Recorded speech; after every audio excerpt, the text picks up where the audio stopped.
अभ्यास करता करता आलो तो त्याच्यावर युवरा आमचा माझा भाऊ म्हणला की तुमचे सर आले पोरी तर सर आले त्याच्यामुळे आलो आम्ही. कोणते सर म्हणले तुला भरणं शाळा? कटारे सर मला नाहीत म्हणले, ते दिव्याला त्यांना म्हणले. मग काय म्हटले ते?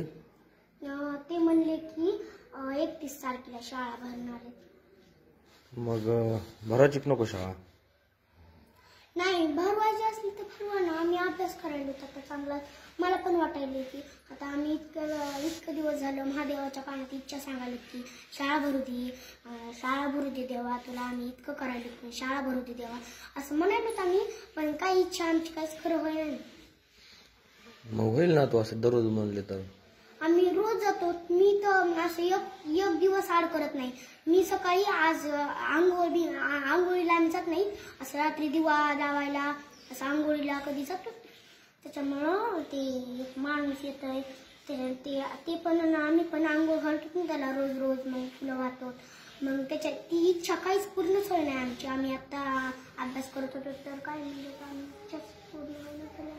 मग शाळा बरं वाटायली का नाही बरं वाटायली? शाळा आता बघा ना येड होईलच ना शाळा बरी. कंटाळा यायला लागला आता शाळा नाही तर? आम्हाला सगळं राहणं जावं लागले, कापसे याचावं लागले, तर पैसे कष्ट करावं लागते. शाळा भरलेली परवडली, उलट काम करावं लागायचं आम्हाला कचा. आणि मग कापूस गेलती का तू? 500-150 रुपयाचा कापूस झाला माझा. लय गेला कापूस मग तुझं? मग काम तसं करावं लागलं ना सर. माझा कंटाळा आला कामाचा. आपलं काय उघडे झाले तर मग काय राहणं जायचा कंटाळाच नाही. मग तुला मजा वाटायला पाहिजे उलट शाळा नाही तर मग मस्त फिरायची इकडं तिकडं, शेतात जायची. फिरायचंय कोरोना. आपल्याकडे कुठं कोरोना आता गेला की?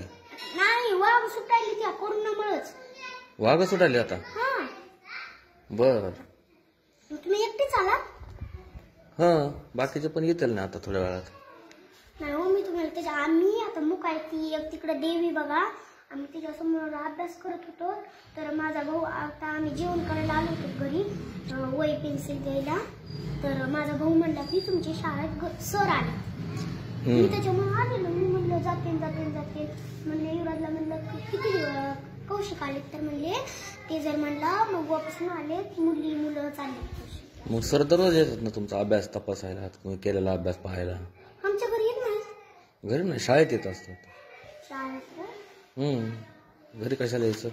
तुम्ही शाळेत यायचं, सर आले का नाही बघायचं.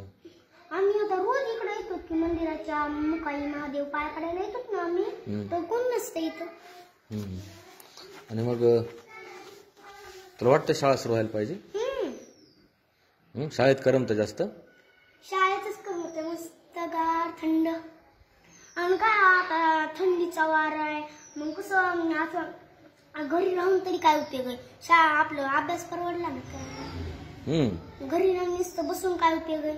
त्याच्यापेक्षा अभ्यास करावा आपण शाळेत जाऊन. काय नाव आहे तुझं? धनश्री. पूर्ण नाव? धनश्री भारत पाळ. कितीला आहे तू? दुसरीला आहे का? त्या वर्गात जाते मी. पहिलीला होते ना. पहिलीला होते का? बरं. आता हिला पण टाकायचंय. ही माझी फ्रेंड आहे. हिचे पप्पा हिची मम्मी म्हणते की हिला टाकू आपण. ती कोणत्या शाळेत आहे? ती लोणगाव शाळेत आहे तू? बर. ती म्हणते की मला पण त्या शाळेत जाऊ वाटायले. सर पण चांगलं करते, मला शिकविते चांगलं. अहो त्या लोणगावच्या शाळेत नुसतं हाणायलेत ना सर आता. हाणायला लागलेत? ते मी आता दिंडूरच्या शाळेतून का म्हणाली. तू दिंडूरच्या शाळेत कोणच्या होती? इथं खोलेश्वर शाळेत तिथं होती का? मी बर. ज्युनियर सिनियर शिकले 1 वर्ष. आणि मग काय फीस कोणच भरलं. माझ्या पप्पाकडे पैसे नसते, फीस कोणच भरली. त्याच्यामुळे काढलं मला तिथूनच वापस.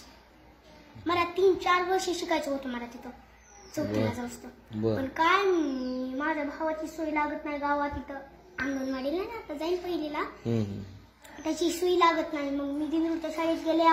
आता आतापर्यंत जर शाळा सुरू असल्या आणि माझी मम्मी कामाला गेली असती तर मग युवराची काय सोय लागली असती? नसती लागली. मग ती कुठं बी जाईन, हिंडण, मला सापडीन, मग काय करीन, ते कोणत्या बी फिरण रोडला असतं.